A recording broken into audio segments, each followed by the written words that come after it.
Welcome back.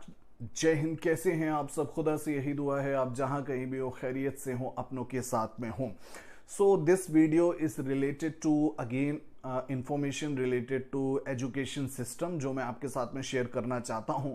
इससे पहले मैंने नीट पे भी वीडियो बनाया था जो मैंने अपलोड करा था, और पता नहीं क्यों ऐसा हो रहा है कि बार बार एजुकेशन सिस्टम पे क्वेश्चन मार्क खड़े हो रहे हैं। लोग क्वेश्चंस करने लगे हैं कि ये क्या हो रखा है एजुकेशन सिस्टम को। और सीरियसली मैं आपसे बता रहा हूं कि पता ही नहीं चल पा रहा कि ऐसी चीजें हो रही हैं तो क्यों हो रही हैं। एनीवेज, अब बात करते हैं सीबीएसई की, central board of secondary education. देखिए, जिससे मैंने भी पढ़ाई की है, बहुत लोगों ने पढ़ाई की होगी, मैंने बहुत बच्चों को पढ़ाया है ऑफ सीबीएसई बोर्ड, लेकिन कभी ऐसी चीज कोई सामने आई नहीं है। यहां तक कि बच्चों को स्क्रूटनी के भी कम चांसेस होते थे। कभी ऐसा नहीं होता था कि कॉपी रीचेक हो रही है तो नंबर बढ़ गए, सो एंड सो। इस बार क्या हुआ कि सीबीएसई ने एक OSM on screen marking system adopt करा। उस सिस्टम में यह है कि पहले टीचर के पास में फिजिकल आंसर शीट पहुंचती थी बोर्ड एग्जाम के बच्चों की, उसको वो चेक करते थे, लेकिन इस बार से क्या करा सीबीएसई ने, उसको डिजिटली फॉर्मेट में मतलब अपलोड करा ऑन सिस्टम, और उसके बाद में टीचर उसको चेक करते थे।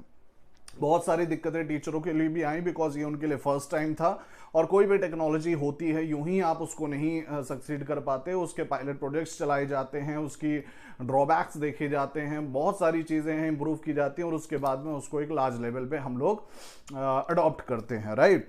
तो रिसेंटली एक बच्चे ने ऐसी कोई चीज़ थी वो सामने लेकर आया था सोशल मीडिया में कि उसकी जो आंसर शीट रियल में थी वो कुछ और निकली, और जो अपलोडेड थी वो कुछ और थी, जिसकी वजह से उसके मार्क्स कम थे। और ऐसे बहुत सारे बच्चों के साथ में हुआ।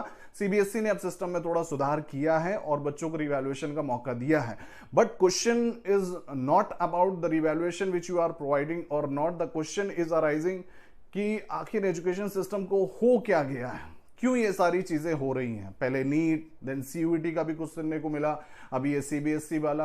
कितना ज्यादा इंपैक्ट करता है बच्चों को, क्योंकि आगे की वो चीजें प्लान नहीं कर पाते हैं। क्लास 12th के बाद में उन्हें अपना करियर डिसाइड करना होता है, कॉलेज डिसाइड करना होता है, एंट्रेंस एग्जाम्स की तैयारी करनी होती है, ये सारी चीजें डिस्टर्ब हो रखी हैं। एनीवेज, देखिए, कोई भी ऐसा अपडेट आता है, कुछ भी आता है तो मैं आपसे ज़रूर शेयर करूंगा, पर मेरा ऐसा मानना है कि कोई भी टेक्नोलॉजी को अडॉप्ट करने से पहले उसका इंफ्रास्ट्रक्चर बिल्डअप करना पड़ता है, उसके बाद कहीं जाकर आप उसमें सक्सीड कर सकते हैं।